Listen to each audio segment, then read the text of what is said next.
আমাদের অনন্য স্টোরি সকল প্রকার পার্ট গল্প দেখতে আমাদের চ্যানেলটি সাবস্ক্রাইব করে পাশে থাকা বেল আইকনটিতে ক্লিক করে অল নোটিফিকেশন অন করে দিন।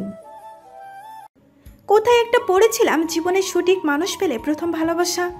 কেন পুরো অতীতটাই ভোলা যায় আপনাকে পেয়ে, তার প্রমাণ আমি নিজেকে দিয়ে পেয়ে গিয়েছি রেহান। এখন তো আপনাকে ছাড়া নিজের একটা মুহূর্তে ভাবতে পারি না আমি। এতটা সুখ, এতটা ভালোবাসা, সব কিছু উপেক্ষা করে মাঝে মাঝে মনের কোণে কোথাও একটা উকি দেয় না, না পাওয়ার কষ্ট। তবে সেটা বেশি সময় স্থায়ী হতে পারে না আপনার ভালোবাসার সামনে। ম্যাম, ড্রাইভারের ডাকে ইয়ানার ঘোর কাটল। একটা দীর্ঘশ্বাস ছেড়ে খাবারের বক্সটা নিয়ে বের হলো গাড়ি থেকে। তারপর সোজা ভিতরে চলে গেল।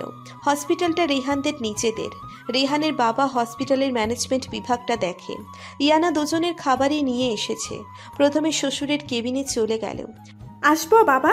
গালিব আহমেদ চশমার উপর দিয়ে তাকিয়ে ইয়ানাকে দেখে বলল, আরে ইয়ানা, মাঝে আয় আয়, তোর বাবার অনুমতি লাগে নাকি?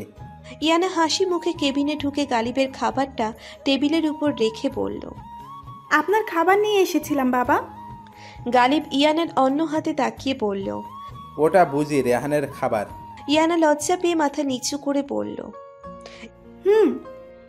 তাড়াতাড়ি নিয়ে যা, পেটুকটা না আমার ক্যান্টিন থেকে খেয়ে নেয়। ইয়ানা ব্যস্ত গলায় বলল, ঠিক আছে বাবা, আপনি খান, আমি আসছি। গালিব হেসে বলল, হ্যাঁ যা যা। ইয়ানা তাড়াতাড়ি রেহানের কেবিনে গিয়ে দেখে পুরো ফাঁকা। খাবারটা রেখে বাইরে এসে নার্সকে জিজ্ঞেস করে রেহান কোথায়। নার্স জানায় রেহান একটা আইসিইউ পেশেন্ট দেখতে গেছে, এখনই চলে আসবে। ইয়ানা আবার চুপচাপ কেবিনে গিয়ে সোফায় বসে পড়ল। একটু পর দরজা খোলার শব্দে সামনে তাকিয়ে দেখে রেহান ঢুকলো। গায়ে সাদা অ্যাপ্রন, গলার স্টেথোস্কোপ ঝোলানো আর চোখে চশমা। এই লুকে রেহানকে আরও বেশি হ্যান্ডসাম লাগে ইয়ানার কাছে। রেহান ইয়ানাকে দেখে সারপ্রাইজড হয়ে বলল, আরে আমরা ইয়াবা। ইয়ানা চোখ বড় বড় করে বলল, আবার ইয়াবা? রেহান অ্যাপ্রন খুলতে খুলতে বলল, আরে মানুষ ইয়াবা দিয়ে নেশা করে, আর আমার তোমাকে দেখেই নেশা হয়ে যায়। নামটাও সেম সেম, ইয়ানা আর ইয়াবা, তাই আমার জন্য তোমার নামটা ইয়াবাই পারফেক্ট। ইয়ানা উঠে দাঁড়িয়ে খাবার সার্ভ করতে করতে বলল, সব সময় এত ফানি মোড কোথায় পান বলুন তো? রেহান ইয়ানাকে পছন থেকে জড়িয়ে ধরে বলল, তোমাকে দেখলেই আমার মুখে অটোমেটিক হাসি ফুটে ওঠে। ইয়ানা রেহানের হাত আলগা করে, আমাকে দেখলে আপনার আর কি কি হয়? তোমাকে দেখলে তো আমার অনেক কিছু হয়, তার মধ্যে। থামুন, আর বলতে হবে না, এবার গিয়ে ফ্রেশ হয়ে আসুন। সে খাবার সার্ভ করতে লাগলো। রেহান ফ্রেশ হয়ে এসে টেবিলে নিজের পছন্দের খাবার দেখে চটপট বসে এক লোকমা মুখে পুরে দিল। ইয়ানা অধিক আগ্রহে তাকিয়ে আছে রেহানের দিকে, খাবার কেমন হয়েছে জানার জন্য। রেহান একটু সময় নিয়ে বলল, খাবারের টেস্টটা কেমন অন্যরকম লাগছে আজ। ইয়ানা চিন্তিত হয়ে বলল, কেন, ভালো হয়নি? রেহান আবার মুখে দিয়ে বলল, আরে অনেক ভালো হয়েছে, কিন্তু টেস্টটা ভিন্ন। ইয়ানা ছোট ছোট চোখে তাকিয়ে বলল, সত্যি ভালো হয়েছে তো? রেহান খাবার খেতে খেতে বলল, সত্যি বলছি রে বাবা, অনেক টেস্টি হয়েছে।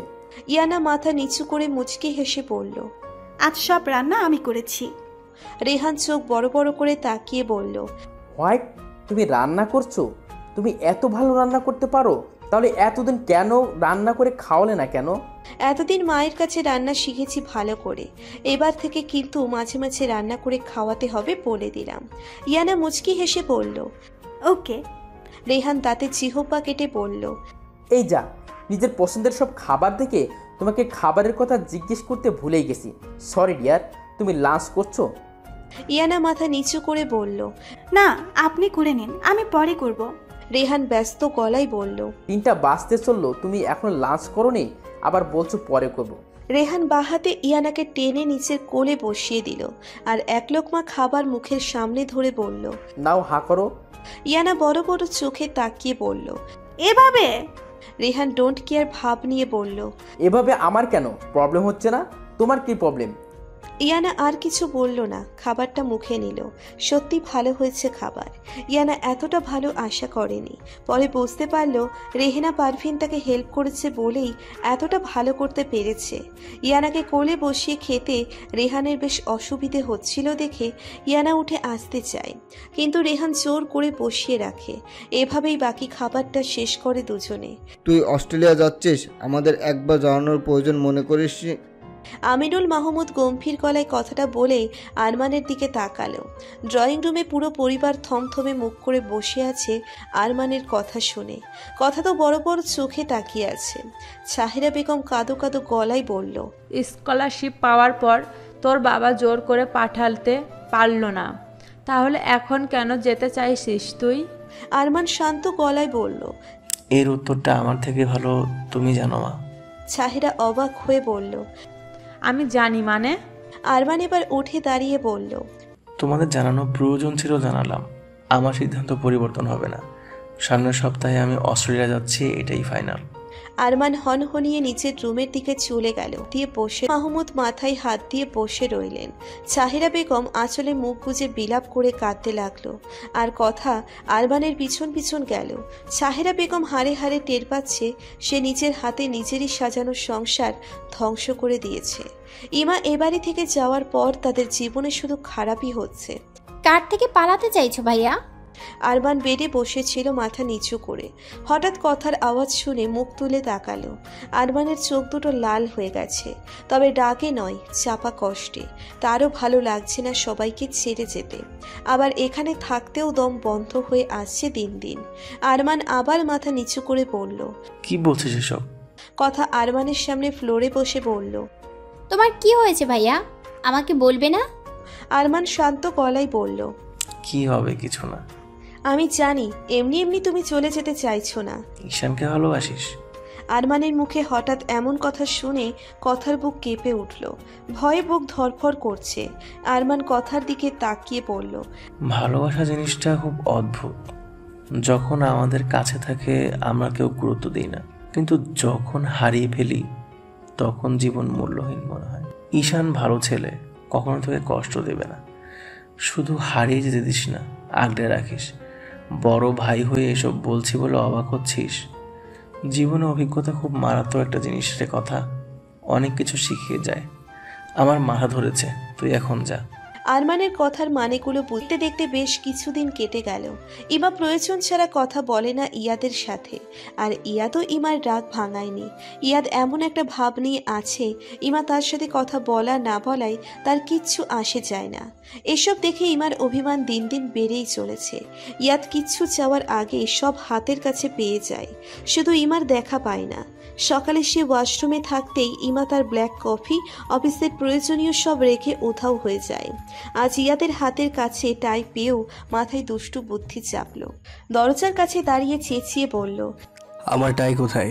ইমা ব্রেকফাস্ট সাজাচ্ছিল টেবিলে, তাই ইয়াদের গলায় স্পষ্ট শুনতে পেয়ে বিড়বিড় করে বলল, সবই তো রেখে এলাম, পাচ্ছে না মানে কি? আর একটা জিনিস না পেলে একটু খুঁজে নিলে কি হয়? ইমার চিন্তা ভাবনার মাঝেই ইয়াদ আবার চেঁচাতে লাগলো। ইমা বিরক্ত হয়ে সার্ভেন্টকে সব সাজাতে বলে নিচের রুমের দিকে গেল। ইমাকে রুমে ঢুকতে দেখে ইয়াদ হাতের টাই পেছনে লুকিয়ে ফেলল, আর ইমা বিড়বিড় করে বের করা টাই খুঁজতে লাগলো। শেষে না পেয়ে বিরক্ত হয়ে কাবার থেকে নতুন আর একটা বের করতে গেল। ইয়াদ পেছন থেকে টাই ইমার মাথার ওপর দিয়ে পেটের কাছে এনে টাইয়ের দুপাশে টেনে ইমাকে নিজের কাছে আনলো। ইমা টাই দেখে বলল, এটা কি ধরনের ফাজলামো? টাই আপনার কাছে, খুব চেঁচামেচি করছেন কেন? ইয়াদ ইমাকে আরেকটু কাছে টেনে কানের কাছে মুখ নিয়ে ফিসফিসিয়ে করে বলল, ভালো করে ডাকলে তো আসতেই না। ইমা কেঁপে উঠল ইয়াদের ভয়েস শুনে, তবে নিজেকে সামলে কাটকাট গলায় বলল, কেন আসবো? ইয়াদ ইমার দুই বাহু ধরে নিচের দিকে ঘুরিয়ে টাই বাঁধতে বাঁধতে বলল। ইমার হাত দিয়ে বলল, বেঁধে দাও। ইমা মুখ ঘুরিয়ে নিয়ে বলল, পারবো না, নিজের হাত আছে, নিজে করে নিন। ইয়াদ ইমার কোমর জড়িয়ে আরো একটু কাছে টেনে বলল, সত্যিই পারবে না? ইয়াদের ভয়েস শুনে ইমার অদ্ভুত অনুভূতি হচ্ছে, তাই কথা না বাড়িয়ে টাই বেঁধে দিতে লাগলো। ইয়াদ লম্বা বেশি হওয়ায় ইমার অসুবিধে হচ্ছে দেখে ইয়াদ ইমার কোমর জড়িয়ে একটু উঁচু করলো। ইমা শিউরে উঠল ইয়াদের এহেন কাজে, তবে কিছু বলল না, চুপচাপ টাই বেঁধে দিতে লাগলো। বাধা শেষে ইয়াদ আস্তে করে ইমাকে নিচে নামিয়ে নিল, কপালে কপাল ঠেকিয়ে বলল, আজ রাতে তোমার জন্য একটা সারপ্রাইজ আছে। ইমা অবাক চোখে তাকালো ইয়াদের দিকে, আর ইয়াদ টুপ করে ইমার কপালে একটা কিস করলো। ব্লেজার হাতে নিয়ে ইমার দিকে তাকিয়ে মুচকি হেসে আল্লাহ হাফেজ বলে বের হয়ে গেল রুম থেকে। আর ইমা ভ্যাবলার মতো তাকিয়ে রইল। ইমা সারাদিন কাজে মন বসাতে পারল না, ইয়াদ তাকে কি সারপ্রাইজ দেবে সেটা ভেবে। ইয়াদ রাত 8টায় বাসায় চলে আসলো এক গাদা শপিং নিয়ে। ইমা হাঁ করে তাকিয়ে আছে শুধু। ইমা বিরক্ত গলায় বলল, এটাই কি সারপ্রাইজ? ইয়াদ বোকার মতো হাসি দিয়ে বলল, হ্যাঁ, এটাই তোমার সারপ্রাইজ। তুমি তো শপিং করতে পছন্দ করো না, তাই আমি তোমার জন্য শপিং করে নিয়ে এসেছি। ইমা শপিং ব্যাগের কাছে গিয়ে বলল, হাসিটা আপনার উপর একদমই মানেনি। দ্রুত ফ্রেশ হয়ে আসুন, আমি আপনার খাবার দিচ্ছি। কথাটা শোনার সাথে সাথে ইয়াদ হাসি বন্ধ করে দিল আর বলল, আজকে বাইরে খাবো। ইমা ইয়াদের দিকে তাকিয়ে বলল, আচ্ছা বাইরে খাবেন, তাহলে আমি যে খাবারগুলো রান্না করলাম সেগুলো ফেলে দিব? ইয়াদ বুঝতে পারলো ইমার একদমই পছন্দ হয়নি ইয়াদের সারপ্রাইজ, তাই চটে গেছে। ওয়াশরুমে যেতে যেতে বলল, এখানে একটা নীল শাড়ি আছে, সেটা পরে রেডি হয়ে নাও। ইমাকে কিছু বলার সুযোগ না দিয়ে ইমা একটা প্যাকেট খুলছে আর অবাক হচ্ছে। একটা লেডিস কোট উঁচু করে ধরে ভ্রু কুচকে বলল, বাংলাদেশ আবার এত শীত পড়তে শুরু করলো কবে থেকে? আর এই গরমের দিনে এমন শীতের কাপড় আনার মানে কি? লোকটা নিশ্চয় পাগল হয়ে গেছে। অবশেষে নীল শাড়িটা পেয়ে গেল। শাড়িটা দেখে ইয়াদের পছন্দের প্রশংসা না করে পারল না ইমা, তবে শাড়িটা অনেক বেশি পাতলা, সেটা খেয়াল করে ইমার রাগ হলো। উল্টে পাল্টে দেখে বলল, এটা পরে আমি বাইরে যাব খেতে? ইয়াদ ওয়াশরুম থেকে বের হয়ে ইমার কথাটা শুনতে পেল আর টাওয়েল দিয়ে মাথা মুছতে মুছতে বলল, যেটা করতে বলেছি সেটা করো, বাকিটা আমি বুঝে নেব। আর হ্যাঁ, হিজাব পরবে না, চুল খোপা করবে, একটা বেলি ফুলের মালা আছে দেখো সেটা দেবে, আর যা যা আছে ব্যাগে সব দিয়ে সাজবে। ইমা সন্দেহের চোখে তাকিয়ে বলল, ব্যাপারটা কি বলুন তো? ইয়াদ থতমত খেয়ে বলল, বললাম তো বাইরে যাব খেতে। ইয়াদ ড্রেসিং টেবিলের সামনে দাঁড়িয়ে চুল মুছতে লাগলো আর ইমা সেদিকে তাকিয়ে বলল, আপনি এখন আবার শাওয়ার নিয়েছেন কেন? ইয়াদ চুল ব্রাশ করতে করতে বলল, তোমার শপিং করতে করতে ঘাম ছুটে গিয়েছিল আমার। আপনাকে কে বলেছে আমার জন্য এমন উদ্ভট পোশাক নিয়ে আসতে? সময় হলে ঠিক বুঝতে পারবে কেন এনেছি। এখন বকবক না করে রেডি হয়ে নাও, আমি পাশে রুমে যাচ্ছি রেডি হতে। ইমা কিছু বলার আগেই ইয়াদ বের হয়ে গেল। ইমাও বকবক করে রেডি হতে লাগলো। নীল শাড়ি, খোপা করা চুলে সাদা বেলি ফুলের মালা, মুখে হালকা মেকআপ, চোখে গাঢ় কাজল, ঠোঁটে হালকা গোলাপি লিপস্টিক, ডায়মন্ডের সিম্পল জুয়েলারি। পুরোপুরি রেডি হয়ে ইমা আয়নায় নিজেকে দেখতে লাগলো। কখনো এভাবে শাড়ি নিয়ে দেখে ইয়াদের মেসেজ, নিজে আসো, আমি গাড়িতে আছি। ইমা মুচকি হেসে নিজেকে আর একবার আয়নায় দেখে বের হয়ে গেল রুম থেকে। এভাবে সেজে বাইরে আসতেই ইমার অস্বস্তি হচ্ছিল, কিন্তু বাইরে এসে বেশ অবাক হলো। একজন সার্ভেন্টও নেই আশেপাশে। বাড়ি থেকে বের হয়ে আরো অবাক হলো, বাইরে কোনো গার্ডও দেখা যাচ্ছে না। সামনে তাকিয়ে ইমার চোখ আটকে গেল। নীল পাঞ্জাবির সাথে কালো জিন্স প্যান্ট, গায়ের সাথে একদম ফিট হয়ে গেছে পাঞ্জাবি, হাতা কোনোই পর্যন্ত গুটিয়ে রাখা, চুলগুলো বরাবরের মতো জেল দিয়ে সেট করা, ঠোঁটের কোণে মুচকি হাসি, যে হাসিতে বারবার ঘায়েল হয় ইমা। ছোটখাটো একটা ঢোক গিলল। এদিকে ইয়াদ মুগ্ধ হয়ে তাকিয়ে দেখছে নিজের ভালোবাসাকে। ইয়াদ মনে মনে বলল, আচ্ছা, তোমার সেদিনের সব প্রশ্নের উত্তর আমি দেব। ইমা ধীর পায়ে এগিয়ে এসে বলল, চলুন। ইয়াদ ইমার জন্য গাড়ির দরজা খুলে দিলে ইমা আস্তে করে উঠে বসলো। ইয়াদ দরজা আটকে দিয়ে নিচে ড্রাইভিং সিটে গিয়ে বসে পড়ল। ইমার দিকে তাকিয়ে একবার মুচকি হেসে বলল, ইউ আর লুকিং হট। ইমার কান দিয়ে গরম ধোঁয়া বের হচ্ছে ইয়াদের কথা শুনে। ইমা যতটা সম্ভব নিজেকে ঢাকার চেষ্টা করেছে শাড়িটা দিয়ে, কিন্তু শাড়িটা একটু বেশি পাতলা মনে হচ্ছে ইমার কাছে। ইমা লজ্জায় মাথা নিচু করে ফেলল। ইমার এটুকু বিশ্বাস কাছে ইয়াদ তাকে এই শাড়িতে বাইরের মানুষের সামনে নিবে না, আর সেই বিশ্বাস থেকেই শাড়িটা পরে বের হয়েছে। এখনো পর্যন্ত ইমাকে ইয়াদ ছাড়া কেউ দেখেনি, এতে ইমার বিশ্বাসটা আরো দৃঢ় হয়েছে। ইমা বাইরে তাকিয়ে বলল, আমরা কোথায় যাচ্ছি এখন? ইয়াদ ইমার দিকে একবার তাকিয়ে বলল, লং ড্রাইভে যাচ্ছি। না খেয়ে লং ড্রাইভে? ইয়াদ ব্যস্ত হয়ে বলল, কেন, তোমার ক্ষুধা পেয়েছে? না, আমরাও তো আপনার সাথে রাত 11টা-12টায় খাওয়ার অভ্যেস হয়ে গেছে।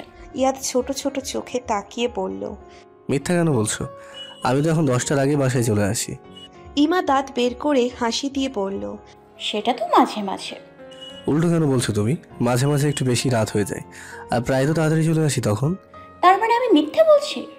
মিথ্যা না, তুমি একটু উল্টো বলছো। এটা নিয়ে দুজনের ঝগড়া শুরু হয়ে গেল। অনেকটা দূরে চলে এসেছে।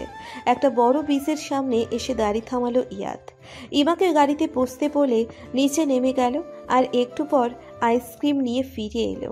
ইয়াদ ধীরে ধীরে ড্রাইভ করছে আর ইমার সাথে আইসক্রিম খাচ্ছে। সেদিনের মতো আজও একটা আইসক্রিম দুজনে শেয়ার করে খাচ্ছে। অনেকটা সময় এভাবে ঘোরাঘুরি করার পর ইমার এবার বেশ ক্ষুধা লাগতে শুরু করেছে। আপনি কি আজকে না খাইয়ে রাখার জন্য বাইরে নিয়ে এসেছেন? ইয়াদ ঘড়ি দেখে বলল, আর একটু ওয়েট করো প্লিজ।